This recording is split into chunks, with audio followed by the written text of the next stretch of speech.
최근 들어 지금이 주님 오심이 임박한 마지막 때임을 알게 된 분들 가운데 자신이 정말 하나님과 동행하고 있는지, 그래서 휴거되지 못할까봐 불안해하고 막연한 두려움을 갖고 계신 분들을 봅니다.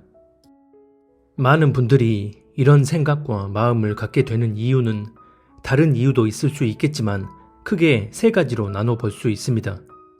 첫 번째는 하나님 안에서 자기 스스로를 인식하지 못해서, 두 번째는 자기 느낌과 감각에만 지나치게 의존하고 있어서, 세 번째는 다른 사람과의 비교 의식에 사로잡혀 있어서입니다. 제가 이 부분에 대해 분명하게 말씀드릴 수 있는 이유는 저 또한 이런 영적 싸움을 그동안 해왔고 또 지금도 하고 있기 때문입니다.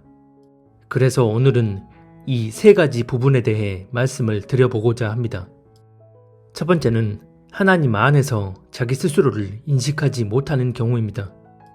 우리가 거듭난 그리스도인이라면 우리 자신이 얼마나 죄 많고 나약한 존재인지를 분명하게 인식할 수 있고 또 반드시 그래야만 합니다. 그래서 이런 답 없는 우리를 구원해 주실 수 있는 유일한 분은 오직 예수 그리스도 한 분뿐임을 인식하고 그분만 전적으로 의지하며 나아갑니다.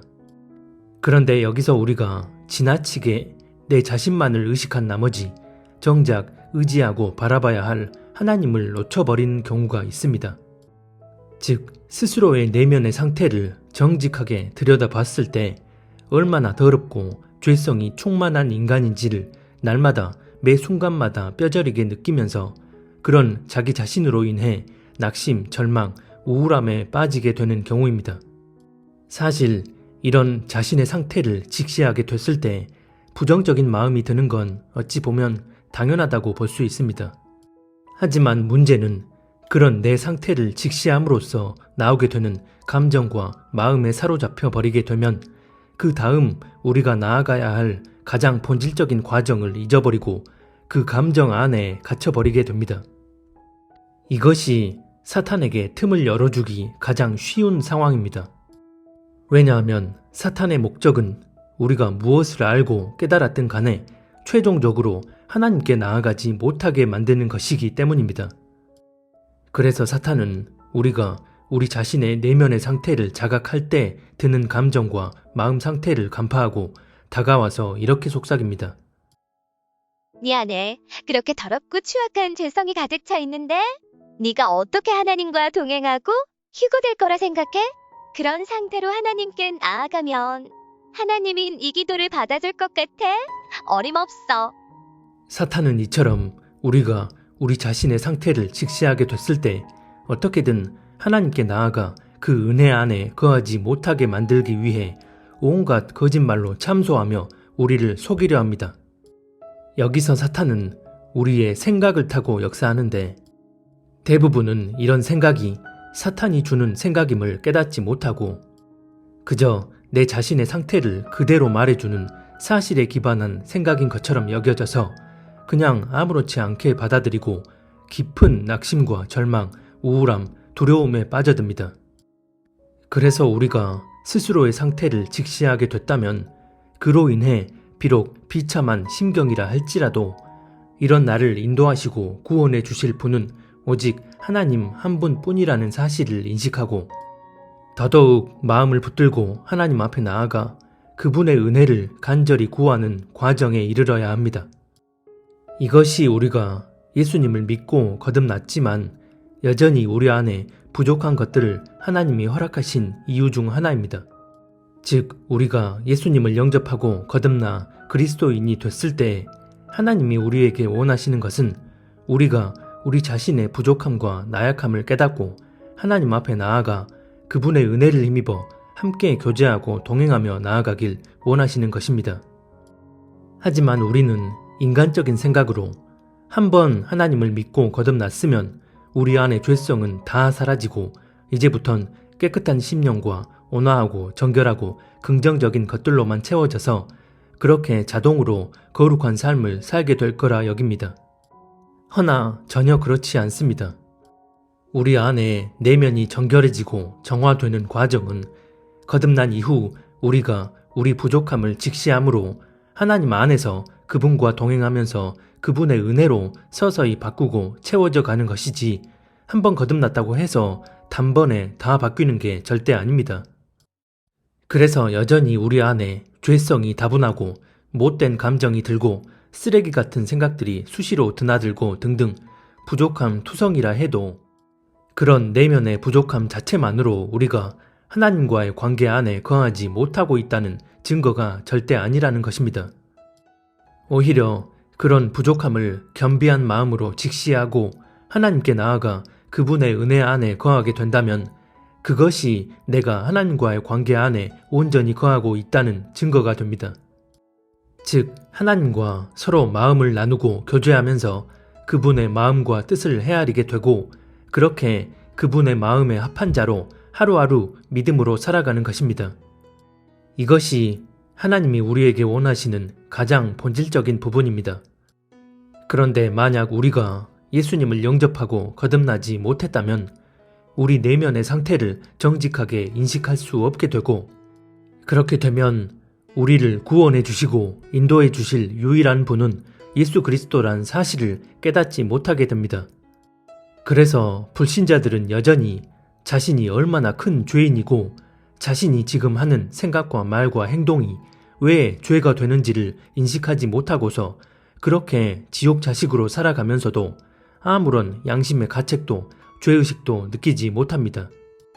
하지만 진짜 그리스도인이 됐을 때 나타나는 가장 본질적인 변화는 바로 내 자신이 얼마나 나약하고 부족한 사람인지 그런 자신의 상태를 직시하여 하나님 앞에 나아가 은혜를 구하고 우리의 능력이 아닌 오직 그분의 은혜로 하나님을 거스르는 이 세상 가운데서 오히려 하나님의 뜻을 추구하고 그 뜻대로 나아갈 수 있게 되는 것입니다. 이처럼 그리스도인이 된 후 나 자신을 바로 보고 인식하는 것은 가장 기본적으로 나오게 되는 내면의 작용입니다. 하지만 거듭난 그리스도인이 된 이후에도 계속해서 그런 스스로의 내면을 인식하며 살아가야 하는데 머릿속에 지식들을 채우게 되고 이런저런 경험들이 쌓이게 되면 자기 자신을 겸비하게 돌아보려 하지 않고 그런 지식과 경험에 기반한 자기 생각을 진리로 여기면서 아무렇지 않게 자기 뜻에 의해 살아가는 경우가 많습니다. 그래서 이런 사람들은 자신이 생각하고 말하고 행동하는 것들이 정말 하나님 안에서 옳은지의 여부를 겸비한 마음으로 살피려 하지 않습니다.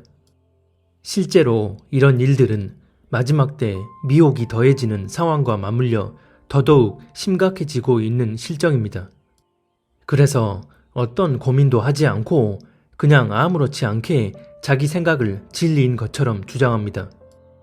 이런 사람들은 자신이 정말 하나님과 동행하고 있는 게 맞는지 내가 정말 휴거될 자격이 있는 사람인지에 대해 단 한 번의 깊은 성찰도 하지 않고 자신은 당연히 하나님을 제대로 믿고 있고 그래서 당연히 휴거될 거라 여깁니다.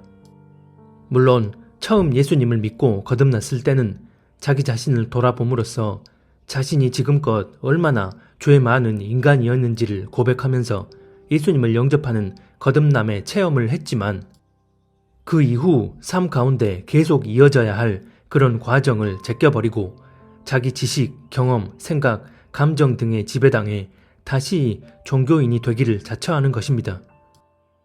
그래서 우리가 삶 가운데 계속해서 우리 자신이 얼마나 죄 많고 부족한 사람인지 또 지금 내가 하는 생각과 말과 행동들이 하나님 안에서 바르게 나오는 것들인지를 인식하는 것이 매우 중요합니다. 그리고 이런 인식은 반드시 하나님 안에서 이루어져야만 합니다.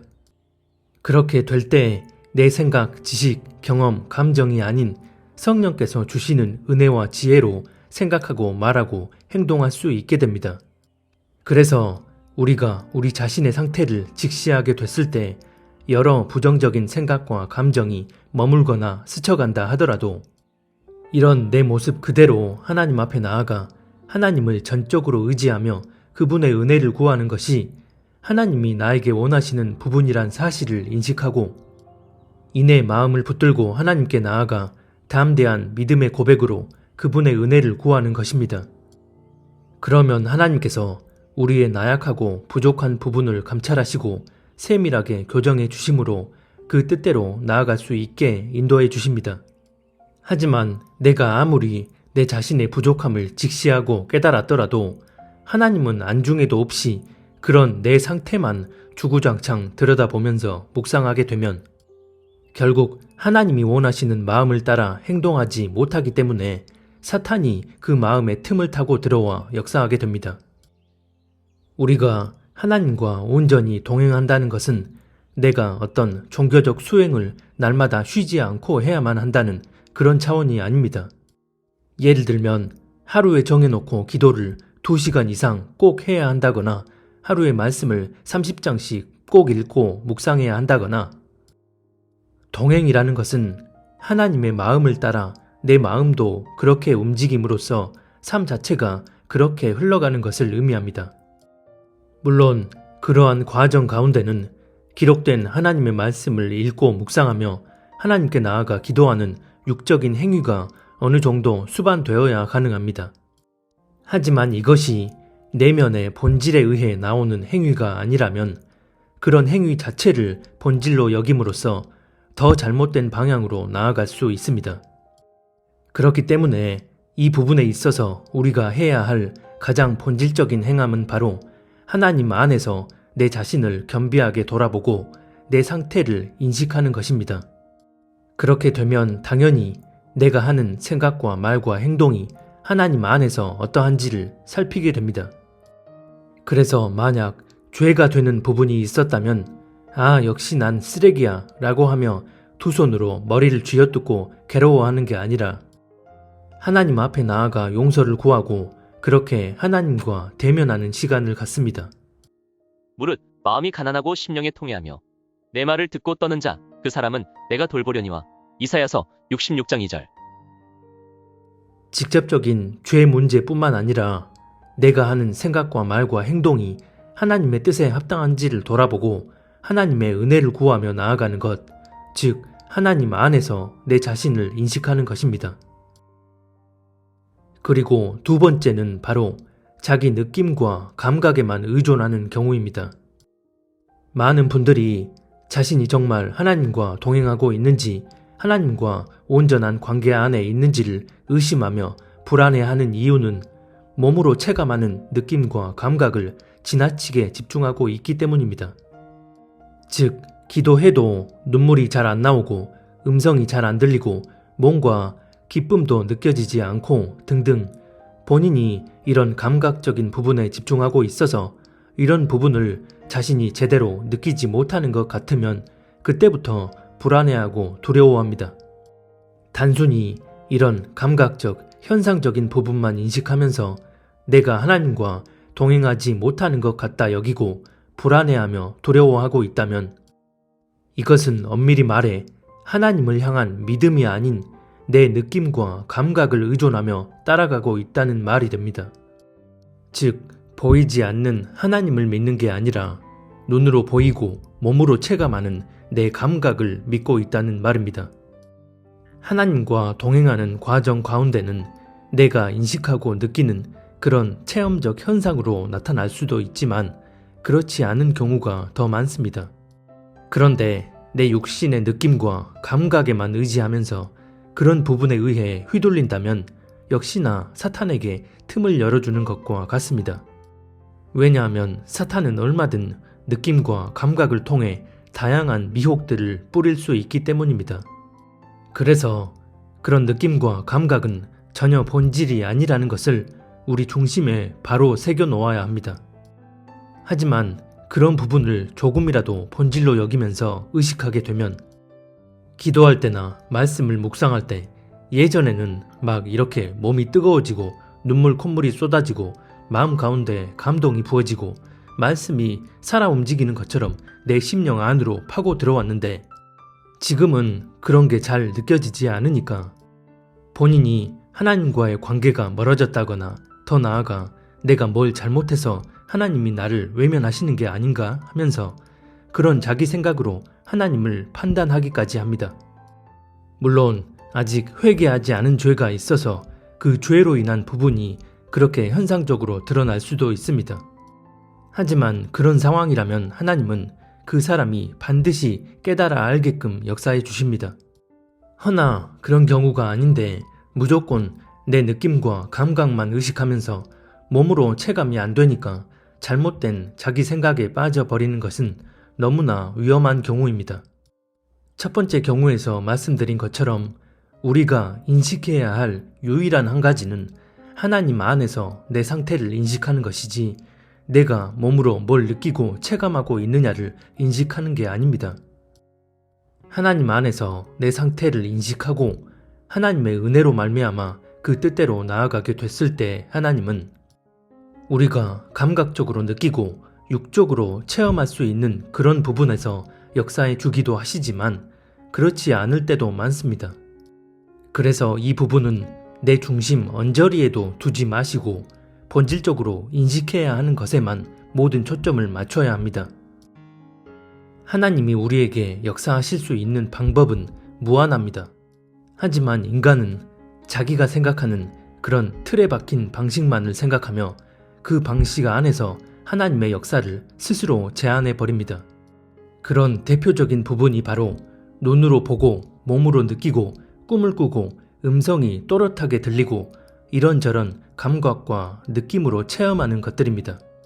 하지만 이런 수단과 방식뿐만 아니라 하나님은 우리 마음을 통해 아주 미세한 음성을 들려주실 수도 있고 그런 음성과는 조금 다른 잔잔한 마음의 감동을 주실 수도 있고 또 어떤 성경 구절이 생각나게 하실 수도 있고 아니면 성경을 읽어야겠다는 마음이 들게 하셔서 성경을 펴고 어떤 구절을 보게 되었는데 그 구절이 지금 나에게 레마로 주시는 말씀일 수도 있고 기도 중에 갑자기 어떤 생각이 떠올랐는데 그게 성령께서 주신 생각일 수도 있고 아니면 그냥 일상생활을 하다가 갑자기 어떤 생각이 떠올랐는데 실상은 성령께서 지혜를 주셔서 떠오르게 된 것일 수도 있고 다른 사람의 입을 통해 나에게 말씀하셨을 때 그걸 깨달아 알게 하실 수도 있고 셀 수 없이 아주 다양합니다. 그래서 내가 본질적으로 초점을 맞춰야 하는 부분은 하나님 안에서 내 자신의 상태를 바로 보고 인식하고 있느냐입니다. 그런 내 상태를 하나님 안에서 바르게 인식함으로써 하나님께 온전히 나아가고 있느냐가 우리에겐 유일한 본질입니다. 몸의 감각으로 느껴지는 게 없고 현상적으로 나타나는 그런 부분이 없더라도 내가 내 상태를 바로 보고 인식하여 하나님 앞에 나아가려 한다면 그런 중심으로 나아가고 있다는 그 사실 하나만 인식하면 되는 것입니다. 그렇게 될 때 성령께서 내 마음의 진실 여부를 감찰하시고 느낌이나 감각, 현상적인 부분이 채워지든 채워지지 않든 상관없이 우리가 하나님의 마음과 뜻을 따라 말하고 행동할 수 있도록 역사해 주십니다. 그래서 우리가 인식해야 하는 부분은 하나님 안에서 내 스스로를 겸비하게 살핌으로써 하나님 뜻대로 살고자 하는 마음이 있느냐이고 오직 이 부분만을 유념하면 됩니다. 그리고 마지막 세 번째는 다른 사람과 자신을 비교하는 비교의식에 사로잡힌 경우입니다. 많은 경우 이 비교의식에 대해 육적인 차원에서 비교하는 것만을 문제 삼고 또 그 부분만을 경계합니다. 물론 그리스도인이라고 하면서 세상 기준에서 다른 사람과 비교하는 비교의식에 빠지는 것은 말할 것도 없이 심각한 문제입니다. 예를 들어 나는 이러이러한 게 부족한데 저 사람은 저런 대단한 능력이 있고 나는 이렇게 못 사는데 저 사람은 저렇게 풍요롭게 살고 등등. 그리스도인들이 이런 육적인 기준에서 다른 사람과 비교한다는 것은 그 자체로 스스로 무늬만 그리스도인임을 방증하는 것입니다. 하지만 육적인 기준이 아닌 영적인 기준에서 다른 사람과의 비교의식에 사로잡히는 것 역시 문제가 될 수 있습니다. 예를 들어 A라는 사람은 저렇게 하나님을 사랑하고 경외하는 마음으로 가득 찬 것 같은데 난 이 정도밖에 안 되는구나. 물론 이런 영적인 비교의식도 때론 믿음 성장에 도움을 주는 측면이 있을 수 있습니다. 예를 들어 저 사람은 하루에 기도를 3시간씩 한다고 하는데 그래서 저렇게 성숙한 믿음을 가지고 있구나 라는 생각을 하고 본인도 그렇게 기도 열심히 해서 하나님 앞에 성숙한 사람이 돼야겠다는 마음을 품는다면 이런 비교는 오히려 영적 순기능으로 작용했다고 볼 수도 있습니다. 하지만 이런 경우보단 반대의 경우가 더 많다고 봅니다. 즉, 저 사람은 저렇게 하나님을 사랑하니까 하나님이 은혜를 주셔서 크게 쓰임을 받고 놀라운 간증 체험도 많고 전도하면 사람들이 다 복음을 받아들이는데 그에 비해 나는 하나님을 많이 사랑하지 않는 것 같아서 하나님이 날 사용하지 않으시는 것 같고 그래서 하나님의 은혜도 많이 못 받고 삶 가운데 별다른 간증거리도 없고 이런 식의 비교의식에 사로잡히게 되면 본인이 더 힘을 내서 주님 앞에 나아가 은혜를 구하고 주님과의 관계를 위해 힘쓰는 게 아니라 부정적인 자기 감정에 사로잡혀서 사탄에게 문을 열어주는 경우가 더 많다는 것입니다. 이 또한 앞에서 말한 두 가지 경우와 마찬가지로 하나님만을 본질적으로 의식하는 분명한 기준이 세워져 있지 않은 상태에서 나오는 내면의 잘못된 방향성입니다. 내 스스로가 만들어 놓은 믿음의 높고 낮음의 기준에 들어맞는 모습을 누군가가 보여줬다거나 누가 들어도 놀랍게 여길 만한 영적 체험이나 간증을 듣게 되었을 때 자신이 정해놓은 믿음의 높고 낮음 기준을 따라 다른 사람과 자신을 비교하면서 정작 하나님의 마음과는 다른 방향으로 나아가 버리는 것입니다. 그런데 이런 경우는 정반대의 상황에서도 그대로 적용이 됩니다. 즉, 자신이 드러나는 이런저런 은혜를 많이 받고 다른 사람보다 특별한 간증거리도 많고 사람들을 전도해서 교회로 많이 데려왔고 그로 인해 다른 사람과 자신을 비교하면서 우월의식에 사로잡히는 것입니다. 이런 경우도 마찬가지로 다른 사람과 자신을 비교해서 하나님이 아닌 자기 자신이 판단과 사고의 주체가 되어 그렇게 잘못된 마음을 계속 키우게 되는 것입니다. 애초부터 하나님을 절대적 기준점으로 세워놓지 않으면 이렇게 감각적으로 느끼고 현상적으로 드러나는 것들에 압도당해 결국은 내 자신이 판단하고 사고하는 주체가 되어 그런 내 생각과 감정에 의해 나아가 버리게 됩니다. 만약 내가 하나님만을 절대적 기준점으로 세워놓았다면 설사 누군가에게서 하나님을 사랑하고 경외하는 마음이 느껴지는 대단한 모습이 비춰지고 또 삶 가운데 하나님의 은혜로 일어난 놀라운 체험들을 보고 듣게 되었을 때 그 사람에게 그렇게 역사해 주신 하나님을 높이고 찬양하는 것으로 끝내거나 아니면 긍정적인 방향으로 스스로에게 영적 자극을 줘서 자신의 믿음을 성장시키는 계기로 만들게 됩니다.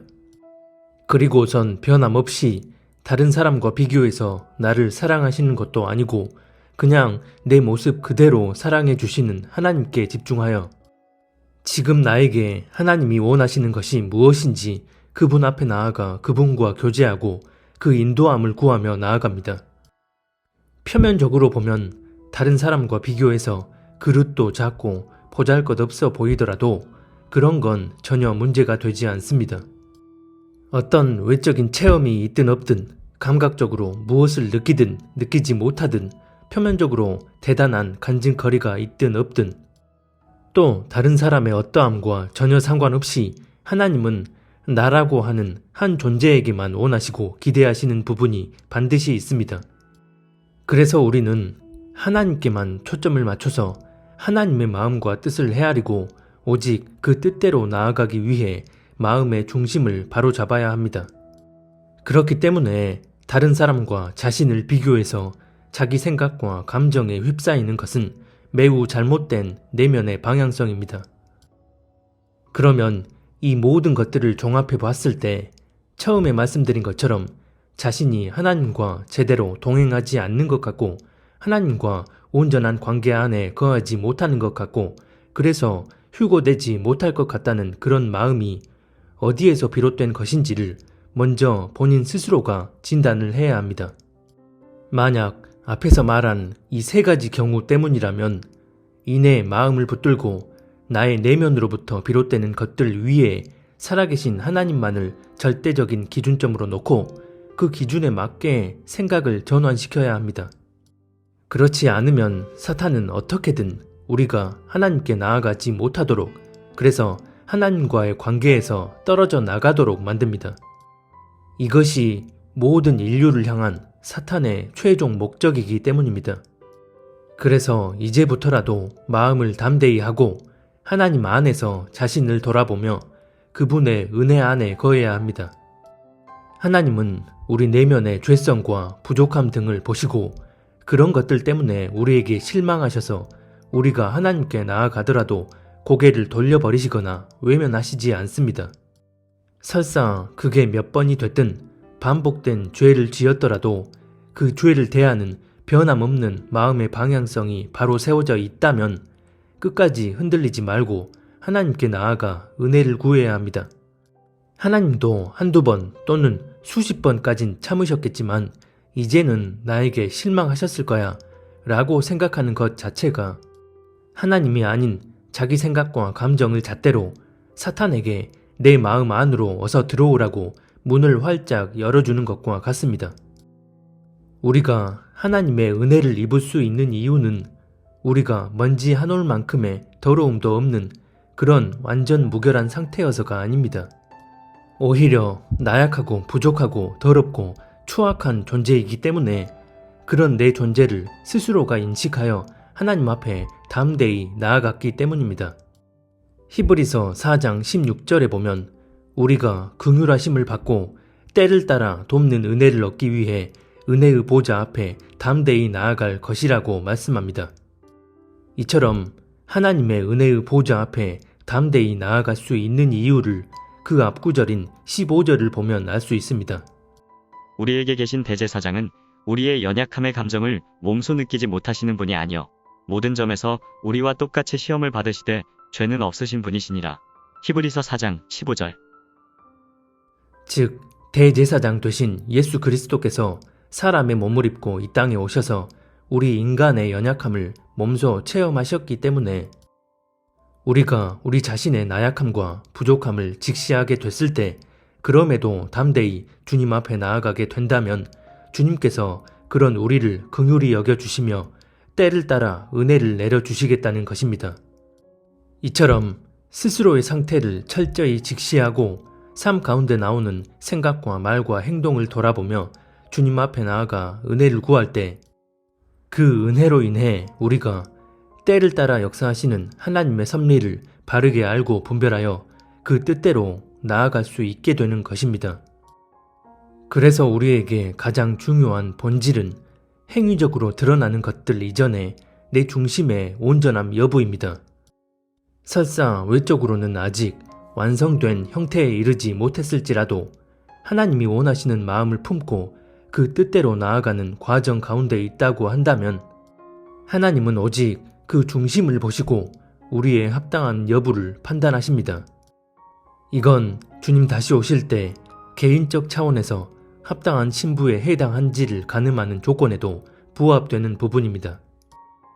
분명한 것은 주님 오심이 임박한 이 마지막 때에 알곡이 아닌 쭉정이로 판명난 사람이라면 내가 정말 하나님과 동행하고 있는지 자기가 하는 생각과 말과 행동이 어떠한지를 겸비하게 살피며 그런 자신으로 인해 낙심하거나 실망할 새도 없고 아예 이런 부분에 대한 고심 자체를 하지 않는다는 것입니다. 마태복음 11장 30절에 보면 하나님이 주신 멍에는 결코 무겁지 않다고 말씀합니다. 무겁지 않은 이유는 우리가 우리 힘으로 헤쳐나가야 하는 과정이 아니기 때문입니다. 그래서 마태복음 19장에 보면 부자가 천국에 들어가기 어렵다는 예수님의 말씀에 제자들이 그러면 누가 구원받을 수 있느냐고 묻자 예수님은 사람으로는 할 수 없지만 하나님으로서는 다 하실 수 있다고 말씀하십니다. 사람 기준으로 보면 도저히 있을 수 없는 일이지만 하나님이 함께 하시면 얼마든 가능하다는 것입니다. 이런 하나님의 은혜가 임하도록 하기 위해선 내가 어떤 마음으로 주님께 나아가느냐에 달려 있습니다. 그래서 내가 정말 하나님과 동행하고 있는 게 맞는지, 내가 정말 휴거될 수 있는지 자신 없고 불안하고 두렵다면 그런 감정에 사로잡혀 있을 게 아니라 앞서 말한 세 가지 경우를 스스로에게 한번 대입해 보신 후 이내 마음을 붙들고 주님 앞에 나아가 그분과 대면하시고 그분의 은혜를 구하며 담대히 그 은혜로 살아가야 합니다. 그래야만 온갖 미혹들이 휘몰아치는 이 말세지 말의 때에 내 자신과 다른 사람을 바라보는 기준과 관점을 바로 세울 수 있고 또 세상으로부터 오는 모든 것들을 바르게 분별하여 하나님의 뜻대로 행동할 수 있게 됩니다. 부디 우리 모두가 하나님의 그 은혜 안에 거할 수 있도록 하나님 안에서 나 자신을 겸비하게 돌아보고 그렇게 하나님과 동행하며 나아갈 수 있기를 바랍니다.